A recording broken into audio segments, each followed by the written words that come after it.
Admiral Idris Kessler stood alone before a wall of names carved into black stone. His dress uniform heavy on his shoulders, and the cold wind of earth pulling at his gray hair. He had attended more memorial services than he could count, but each one still felt like a knife pressed slowly against his chest. The names on this wall belonged to soldiers who had died in a small border fight 3 years ago, a skirmish so minor that most people on Earth had already forgotten it. But Kessler never forgot. He read every name, and he remembered every face. He was a man who had spent 40 years in the Terran Navy, and in all that time, humanity had chosen words over weapons whenever it could. The galaxy was wide and full of ancient species who looked down on humans the way a grown man might look at a crawling infant. The Galactic Concordance, an alliance of over 200 alien races, had existed for tens of thousands of years before humans even learned to make fire. They tolerated humanity, traded with humanity, and quietly laughed at humanity behind closed doors.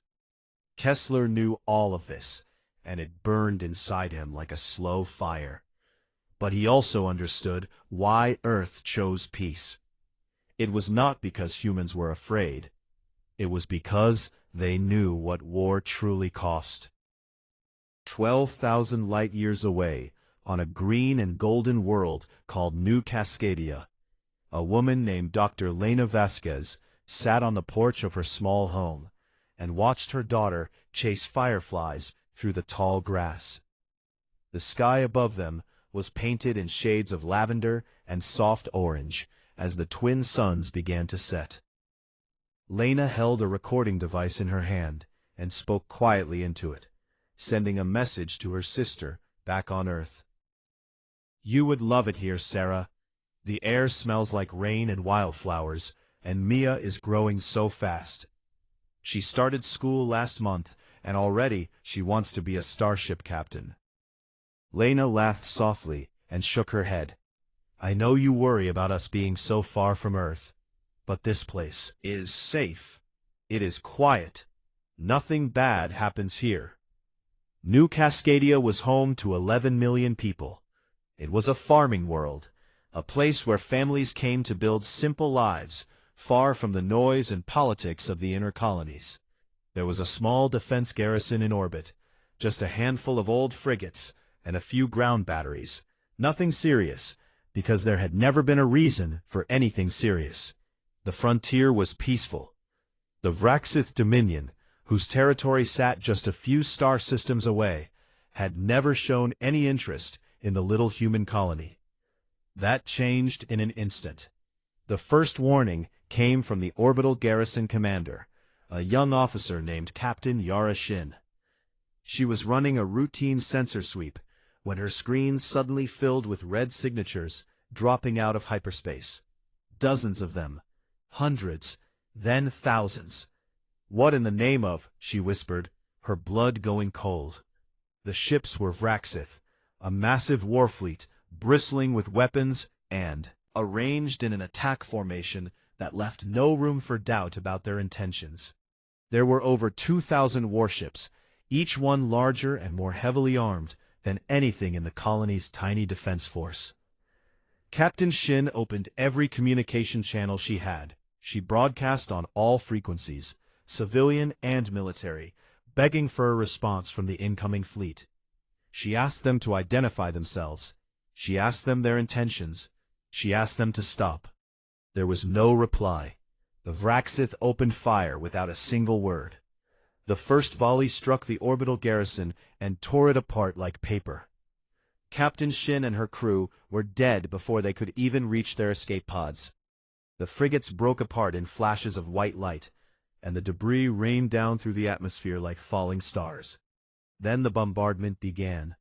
Massive energy beams lanced down from orbit and struck the surface of New Cascadia with the force of nuclear explosions.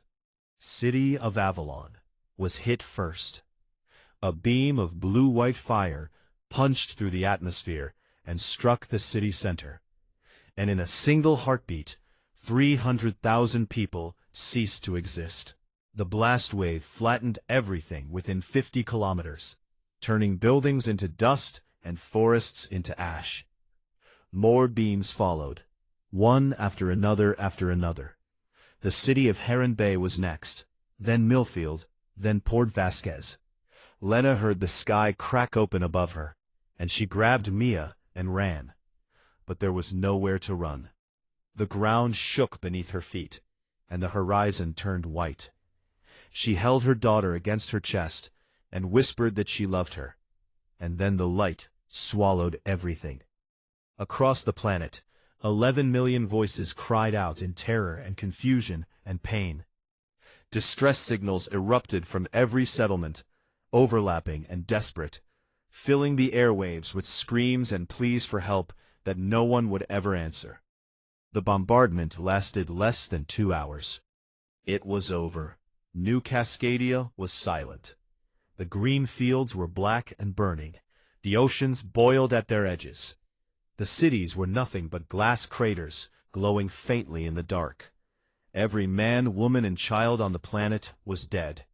But someone had been watching. The UTS Sparrow, a small long-range survey ship, had been hiding in the asteroid belt on the far side of the system when the attack began. Her captain, a careful woman named Lieutenant Commander Priya Dar, had ordered complete silence the moment the Vraxith fleet appeared on sensors. The crew watched in horror as the colony died.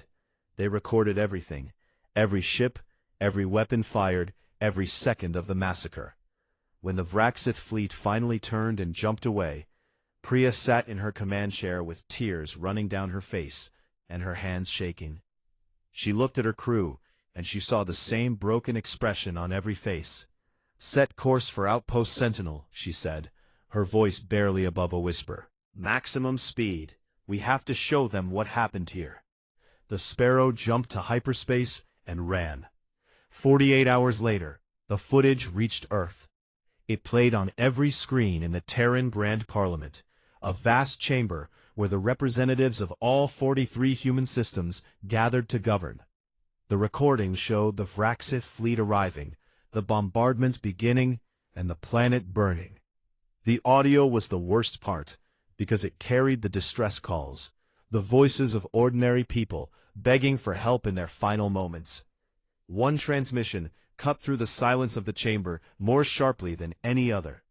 A little girl crying for her mother before the signal dissolved into static. No one in the Parliament spoke for a long time. When the vote was called, it was unanimous. For the first time in 300 years, every single representative raised their hand for the same thing. Total war. The order went out across all 43 systems, encrypted and absolute. There would be no negotiation. There would be no diplomacy. There would be no second chances. On Earth, Admiral Kessler was standing in his apartment when his personal terminal chimed with a priority transmission. He opened it and read the message. It was a single line from the Admiralty, stamped with the highest classification code he had ever seen. "Mobilize everything." Kessler stared at those 2 words for a long moment, and then he closed his eyes. He thought about the names on the memorial wall. He thought about 11 million people who had done nothing wrong. He thought about a little girl calling for her mother in the dark. Then he opened his eyes and reached for his uniform. The galaxy had made a terrible mistake, and now it was going to learn what humanity looked like when it stopped being polite. The news of New Cascadia's destruction spread through the galaxy like a shockwave, but the reaction from the galactic concordance was not what anyone on Earth expected. Instead of outrage, instead of condemnation, the ancient alliance of alien races treated the massacre as though it were nothing more than a minor border dispute. The Vraxith ambassador to the concordance, a tall and sharp-featured creature named High Talon Severith, stood before the council chambers with his clawed hands folded behind his back, and spoke with the calm confidence of someone who had never once in his life been afraid of consequences. The human settlement was constructed within a contested resource zone, he declared, his voice ringing through the vast chamber. The Vraxith Dominion exercised its sovereign right to reclaim territory that was rightfully ours. The humans should accept this correction and learn from it. They are young. They will recover. Several alien delegates nodded along as, though this made perfect sense. A few murmured their agreement. Others simply said nothing, because challenging the Vraxith meant challenging one of the most powerful military forces in the Concordance, and no one wanted that kind of trouble. On Earth, people watched the broadcast of Sevreth's speech, and a cold fury settled over the human race like frost forming on glass. 11 million dead, and the galaxy called it a correction. But while the Concordance debated and dismissed and moved on to other business, something was happening in the dark places between the stars. Something that no alien intelligence agency had ever detected. Something that was about to change the shape of the galaxy forever. Deep within the classified archives of the Terran Admiralty, there existed a file that fewer than 50 people in all of human space had ever been allowed to read. Its name was the Black Forge Protocol, and its contents described the single greatest secret humanity had ever uncovered. Kept. For over 200 years, while human diplomats smiled and shook hands and signed trade agreements with alien powers, while human merchants traveled the star lanes, and human scientists shared their research openly, a shadow program had been running in the background. Automated shipyards had been built inside hollowed-out moons and dead star systems where no one ever looked. Forge worlds operated in total silence, their factories running day and night, producing warships that were immediately moved to hidden staging areas in the empty void between systems. Ghost fleets sat in the dark, with their engines cold and their weapons loaded, waiting for a day that everyone hoped would never come. That day had come. Admiral Kessler arrived at Terran Naval Command on Earth, and was escorted into a room so deep underground that his ears popped from the pressure change. Inside, he found the Joint Chiefs of the Terran military already assembled around a massive holographic display. That showed the full map of human space and beyond. Admiral Chen Wei, the Chief of Naval Operations, stood at the head of the table, with dark circles under her eyes and a look on her face that was equal parts grief and grim determination. She nodded at Kessler. "Idris, you have been selected to command Expedition Fleet Retribution, the largest military operation in human history." She pressed a button, and the holographic map changed. Red icons began appearing across human space, each one representing a fleet that had been hidden away for decades. Then more appeared, and more, and more. The icons multiplied until the map was so thick with them that individual markers became impossible to distinguish. Kessler stared at the number, displayed at the bottom of the projection. 500,000 warships. He had known about the Black Forge Protocol in theory. He had known that humanity had been building in secret, but seeing the actual number took the air from his lungs. He gripped the edge of the table and steadied himself. 500,000, he said quietly.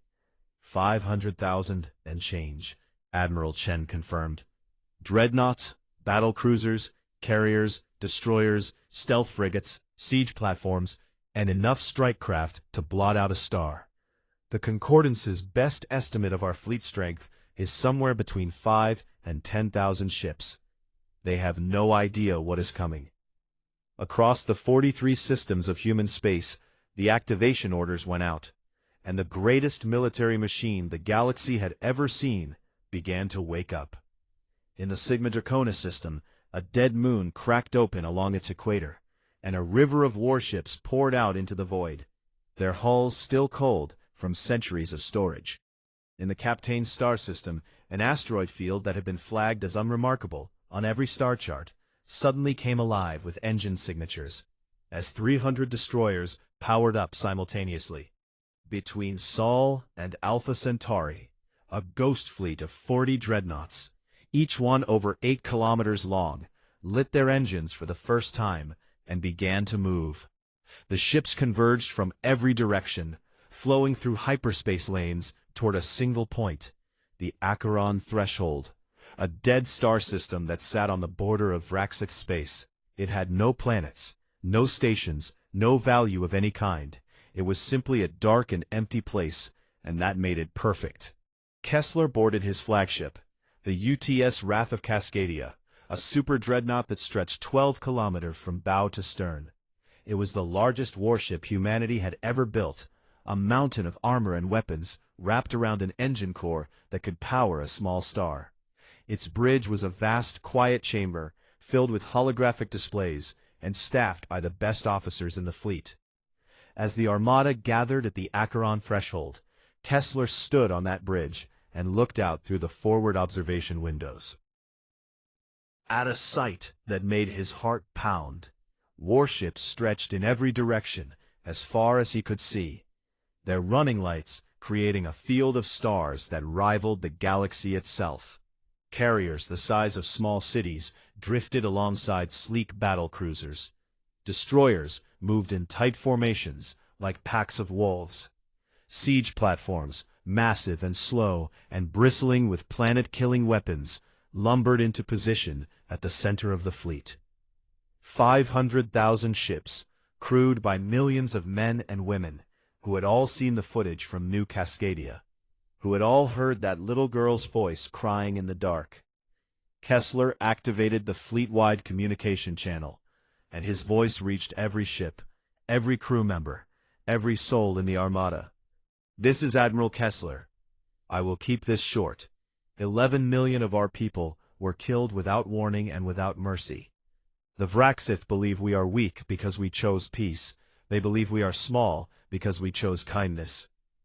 Are about to learn how wrong they are." He paused and looked at the stars ahead, the stars that led to Vraxith space. "We did not start this, but we will finish it so completely that the galaxy will never forget the cost of touching what is ours. Every one of you carries the memory of New Cascadia with you today. Let that memory be your strength, not your rage. We are not here to become what they are. We are here to show them what they should have feared." The channel closed. The bridge was silent. Across the Concordance, long-range sensor stations began picking up energy readings from the Acheron Threshold. At first, the analysts thought their equipment was broken. The readings were too large, too dense, too impossible. They recalibrated their sensors and checked again. The readings only got bigger. Reports flooded into the Concordance intelligence networks. A Rathani listening post detected over 100,000 hyperspace signatures. Telescope captured visual confirmation of warships massing in numbers that defied all known estimates of human military strength. A Thessian communications relay intercepted Kessler's speech to the fleet, and the translation spread through alien command structures like wildfire. On the Vraxith homeworld, High Talon Severeth received the intelligence report in his private chambers. He read the sensor data 3 times. His hands began to tremble, and the sharp confidence that had defined his entire career crumbled like dry sand. 500,000 warships. The number was not just large, it was absurd. It was beyond anything any single species in the Concordance had ever fielded. The Vraxith Dominion, one of the most feared military powers in the galaxy, had 80,000 ships. That had always been enough to keep their neighbors afraid and their enemies silent. But 80,000 against 500,000 was not a war. It was an execution. Urgent message to War Queen Thalica on the Vraxith throne world, begging her to open negotiations. But the Queen's reply was short and sharp. She would not bow to humans. She would not apologize for claiming what she considered rightfully Vraxith territory. Her empire had conquered dozens of species over thousands of years, and she would not be frightened by numbers on a screen. Meanwhile, cracks were already forming in the Concordance. Several member species quietly opened back-channel communications with Earth, desperate to make clear that they had no part in the attack on New Cascadia. The Thessians formally distanced themselves from the Vraxith. The Orvani declared neutrality.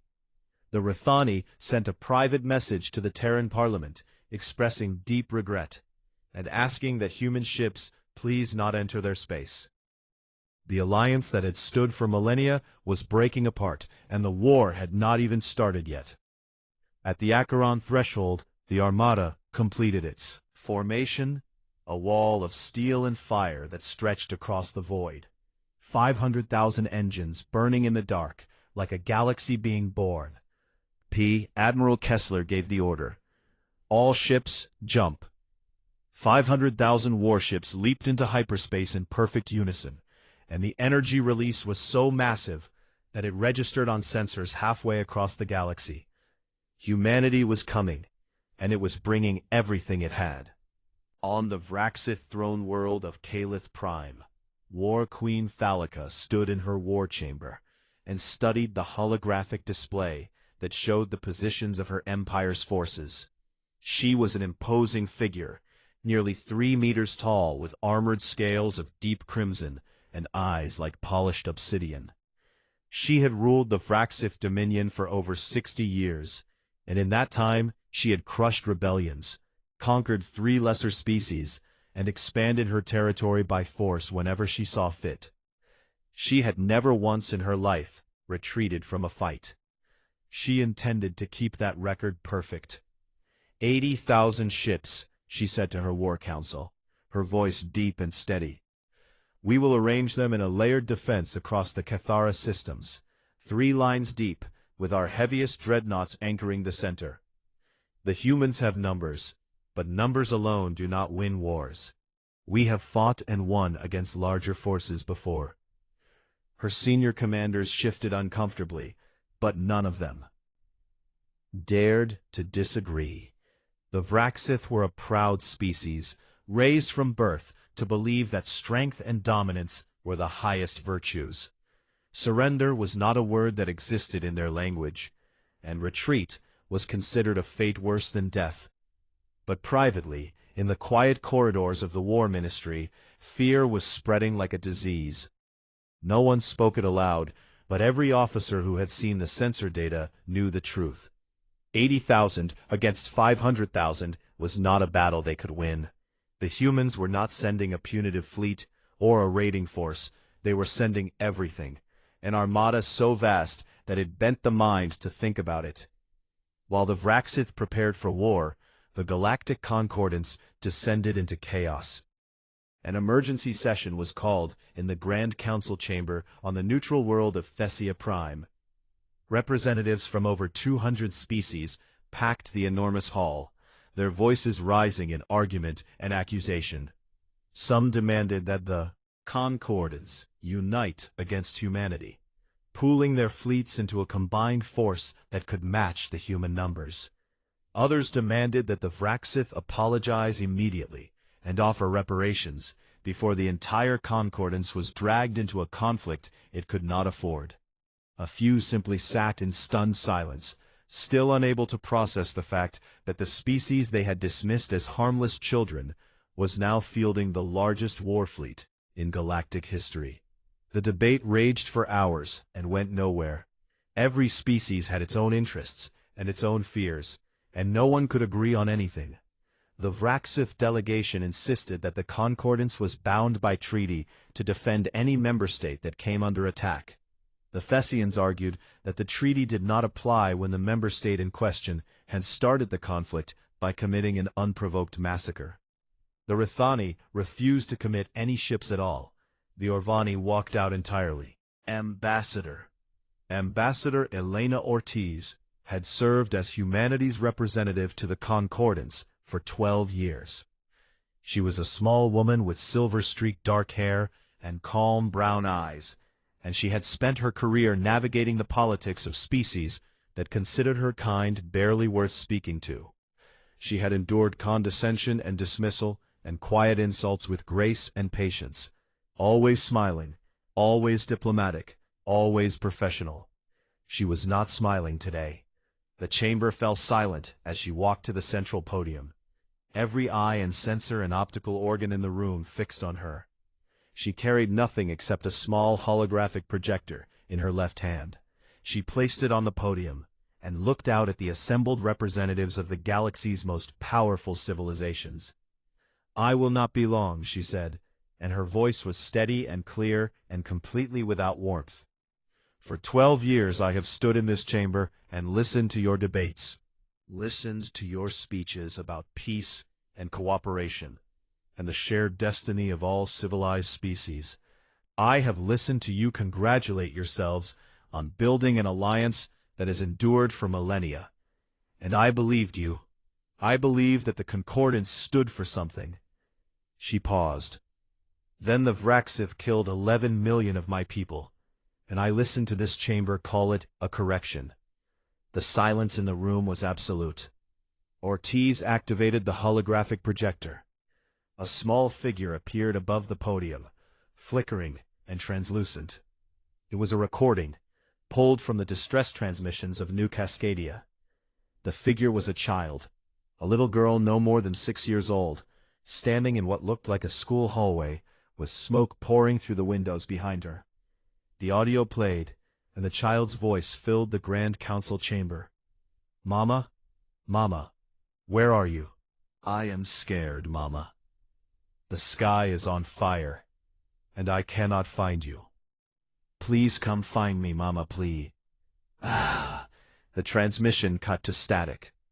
Ortiz let the static play for 5 full seconds before she turned off the projector.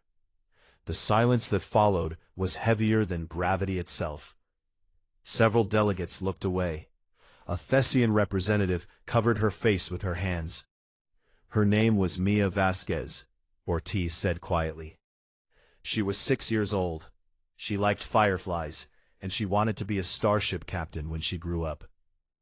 She looked directly at High Talon Severeth, who sat rigid in his seat, his dark eyes unblinking. "You had centuries to learn what we are.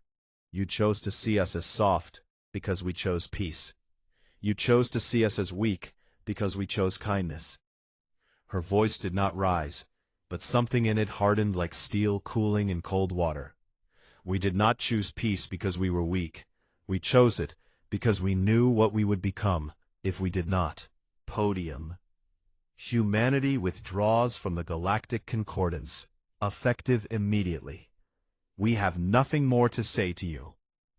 She turned and walked out. The rest of the human delegation followed. Every human in the chamber stood and left without a word.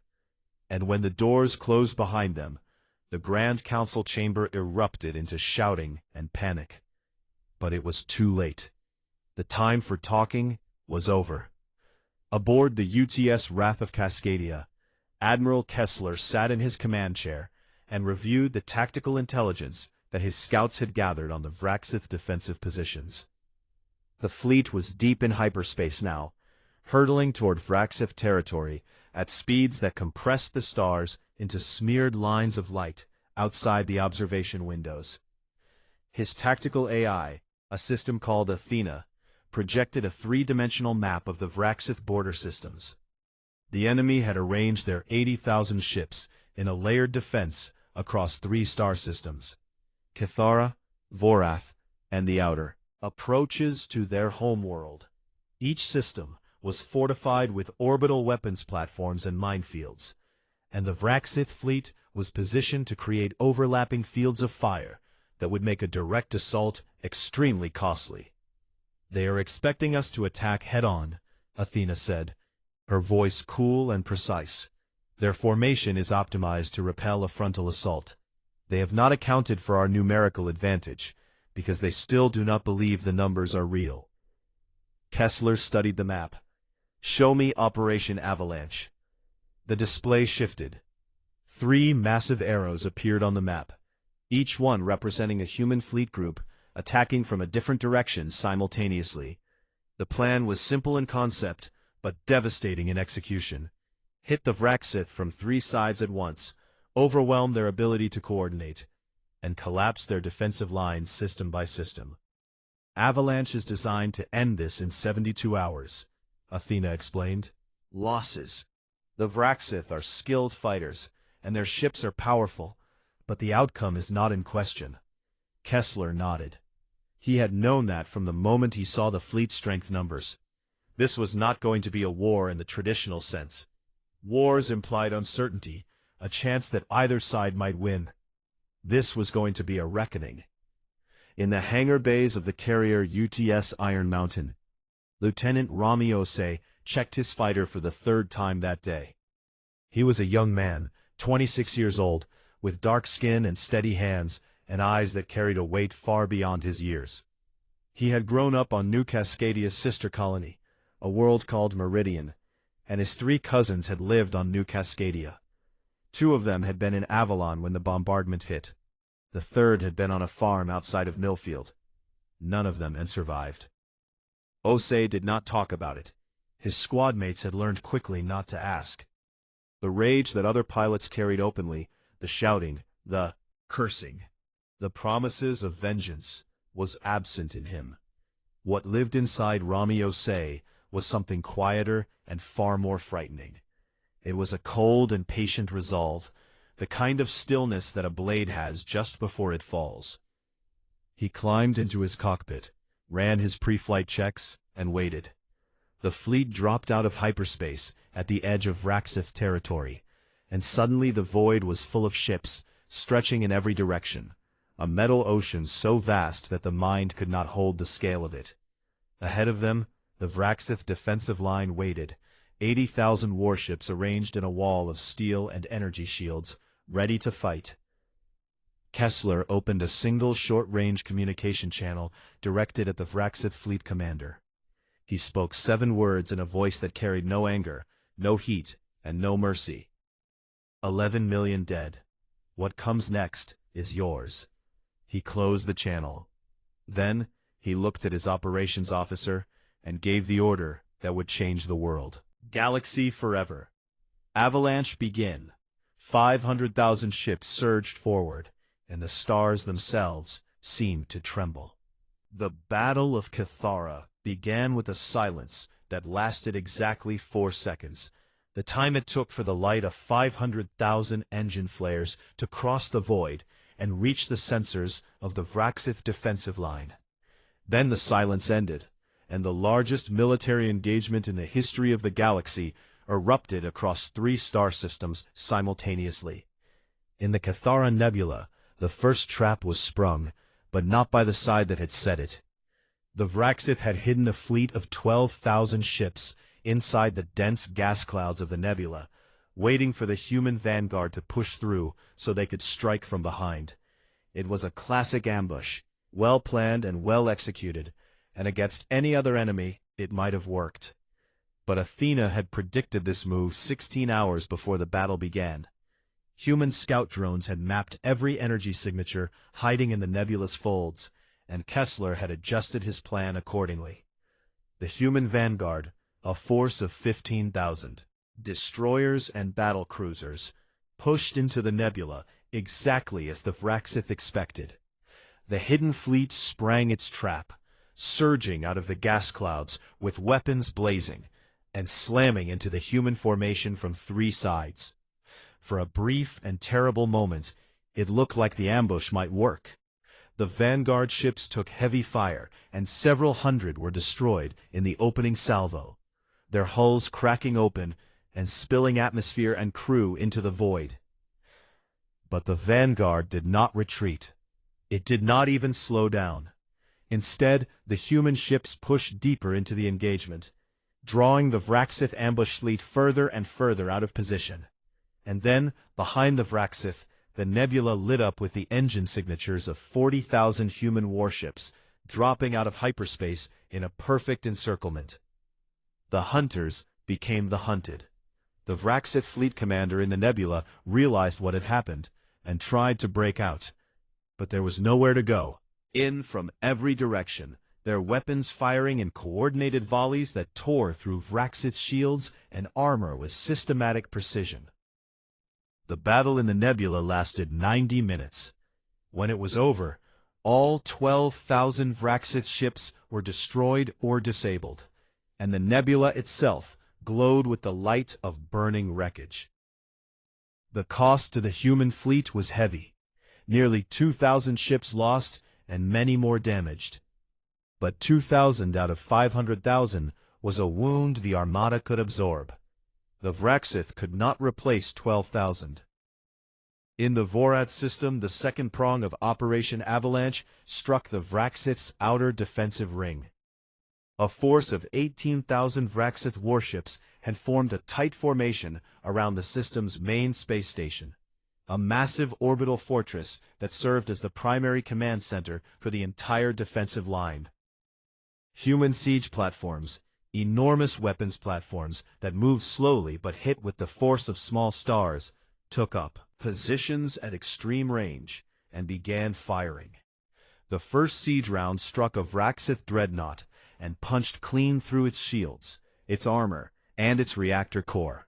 The ship detonated with a flash that blinded sensors for 3 seconds. More rounds followed, each one precisely targeted by Athena's fire control systems. Vraxith's ships began to break formation, some moving to attack the siege platforms, and others falling back to protect the space station. The coordination that had held their line together began to crumble. Into the gaps poured human carrier groups, each one launching thousands of strike craft that swarmed over Vraxith warships like angry insects. The fighters were small and fast, and they died in terrible numbers. But for every one that was destroyed, 10 more took its place. The carriers simply kept launching, an endless tide of small ships that overwhelmed point defense systems and delivered torpedo strikes to critical weak points on enemy hulls. Rami Osei was among those pilots. His squadron, the 47th Strike Wing, was assigned to destroy a Vraxith command station in the heart of the Vorath defensive line. The station was protected by a ring of defense platforms and 3 heavy cruisers, and reaching it meant flying through a storm of anti-fighter fire so dense that the void itself seemed to burn. Osei led his squadron in at full speed, weaving through the crossfire with movements that were more instinct than thought. His hands moved on the controls without conscious effort, his eyes reading the chaos around him and finding the narrow paths between the beams of energy that filled the space ahead of him. 2 of his squadron mates were hit in the first 30 seconds, their ships vanishing in brief flashes of light. Then his wingmate, a woman named Pilot Officer Jaya Marin, who had flown beside him for 2 years, took a direct hit from a defense platform beam. Her ship broke apart in a shower of sparks and spinning debris. Osei heard her voice cut off mid-sentence on the communication channel, and something inside him went very quiet and very still. He did not scream. He did not curse. He simply adjusted his course, locked his weapons onto the command station's reactor core, and flew straight into the wall of fire that stood between him and his target. Plasma bolts scorched his hull and tore away pieces of his ship's wings. His shields collapsed, and his cockpit alarms screamed warnings that he ignored.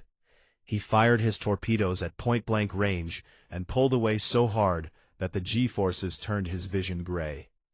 The torpedoes struck true, the command station's reactor went critical, and the explosion consumed the station and the 3 cruisers guarding it in a sphere of blinding white light. The shockwave caught Osei's damaged fighter and sent it spinning end over end into the dark. When the spinning stopped, Osei floated in his cracked cockpit with blood running from a cut above his eye and warning lights flashing red across every system. His engines were dead. His weapons were gone. His life support was running on backup power. He was alive, but only barely.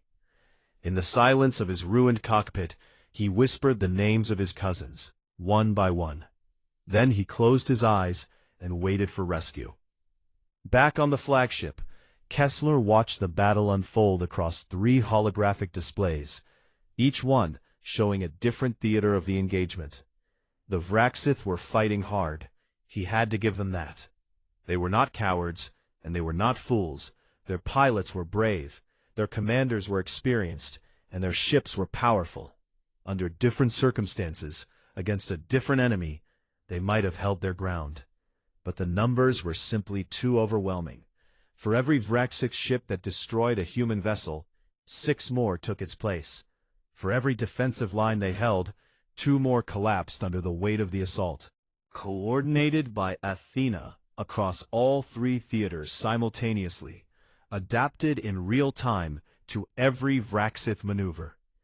Every time the Vraxith shifted their formation, the human fleet responded within minutes, exploiting gaps and weaknesses with a speed and precision that bordered on mechanical. In 72 hours, it was over. The Vraxith fleet was shattered. From 80,000 warships, fewer than 8,000 remained operational, and most of those were damaged and retreating in disorder. Their orbital fortresses were ruins. Their supply lines were severed. Their command structure was in chaos. The 3 systems that had formed their defensive line were now firmly under human control, and the path to the Vraxith homeworld lay open.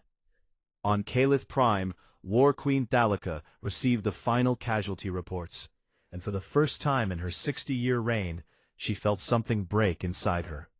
She had watched her empire's finest warriors fight with everything they had, and it had not been enough.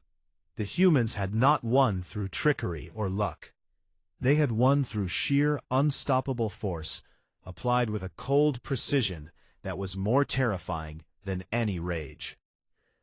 She stood at the window of her war chamber and looked up at the sky, and she saw them, human warships, filling the space above her world like a new constellation. 500,000 ships, arranged in perfect formation around Calith Prime, their weapons armed and their targeting systems locked. Every city, every military installation, every population center on the planet was within range of weapons that could turn the surface to glass in minutes. The Vraxith homeworld was at humanity's mercy, and everyone on the planet knew it. Thalica waited for the bombardment to begin. She stood at that window and prepared herself to watch her world die the way New Cascadia had died. She told herself that she would face it with dignity, that she would not look away. Come. The human fleet simply stopped. It held its position in perfect silence. 500,000 warships hanging in the void like a crown of steel around the Vraxith world. Weapons armed, targets locked, and not a single shot fired. Minutes passed, then hours. The Vraxith military commanders sent frantic messages asking what was happening, what the humans were waiting for, what they wanted. The human fleet did not respond. It simply waited, silent and immovable. And in that silence, the message became clear, more clear than any words could ever be. We could do to you exactly what you did to us. We could kill every man, woman, and child on your world. We could turn your cities to glass and your oceans to steam. We could erase your civilization the way you erased our colony. We are choosing not to. And you will remember that choice for the rest of your history. Thalica stood at that window for a long time, staring at the ships above her world. About the 11 million humans who had died on New Cascadia. She thought about her own people, the billions on Calith Prime, who were alive right now only because the species she had dismissed as weak had chosen mercy over vengeance. She closed her eyes, and when she opened them, the pride that had defined her entire life was gone. In its place was something she had never felt before, a deep and terrible understanding of what she had done and what it had cost. She walked to her communication console and opened a channel to the human flagship. Her voice, stripped of all arrogance and authority, spoke a single word in broken human common. The Treaty of Cascadia's memory was signed aboard the UTS Wrath of Cascadia in a conference room that looked out over the stars and the silent fleet that still surrounded the Vraxith homeworld. War Queen Thalica came aboard the human flagship alone, without guards and without weapons, and she walked through corridors lined with human soldiers who watched her pass with faces that held no hatred, but also no forgiveness. Admiral Kessler met her at the door of the conference room. He did not shake her hand. He did not offer a greeting. He simply gestured to the chair across from his and sat down. The terms were severe, but they were not cruel, and that distinction mattered more than anything else that happened that day. The Vraxith Dominion would formally surrender and accept full responsibility for the unprovoked destruction of New Cascadia and the murder of its 11 million inhabitants. There would be no excuses, no justifications, and no attempts to rewrite what had happened. A full third of the Vraxith military fleet would be permanently decommissioned. The ships would be dismantled under human supervision, their weapons destroyed, and their hulls broken down for raw materials. This would leave the Vraxith with enough ships to defend their space, but never again enough to threaten their neighbors. Reparations would be paid, but not in currency. Humanity had no interest in Vraxith money. Instead, the reparations would come in the form of resources, labor, and technology, all of it directed toward a single purpose: the construction of a memorial and a new colony on the world where New Cascadia had once stood. The Vraxith would help rebuild what they had destroyed. Every Vraxith hatchling for the next 10 generations would be taught, as part of their core education, what the Vraxith Dominion had done to New Cascadia, and why it was wrong. This was not optional. It would be written into law and monitored by human observers. Be allowed to forget. And finally, High Talon Severith and every military commander who had participated in the planning and execution of the attack would be surrendered to human custody to stand trial for crimes against humanity. Thalica read the terms in silence. When she reached the last page, she looked up at Kessler, and he saw something in her dark eyes that surprised him. It was not anger or resentment. It was shame, raw and genuine, the kind that comes only when someone truly understands the weight of what they have done. "These terms are just," she said, and her voice was barely above a whisper. She signed. The war was over. The news spread across the galaxy at the speed of light, and the reaction was immediate and overwhelming. The Galactic Concordance, already fractured by the crisis, was reshaped overnight. The balance of power that had existed for millennia was gone, replaced by a new reality that every species had to come to terms with. Humanity was not a minor race anymore. One by one, alien governments began reaching out to Earth. The Thessians were first, sending a formal delegation to request a non-aggression pact and a trade agreement.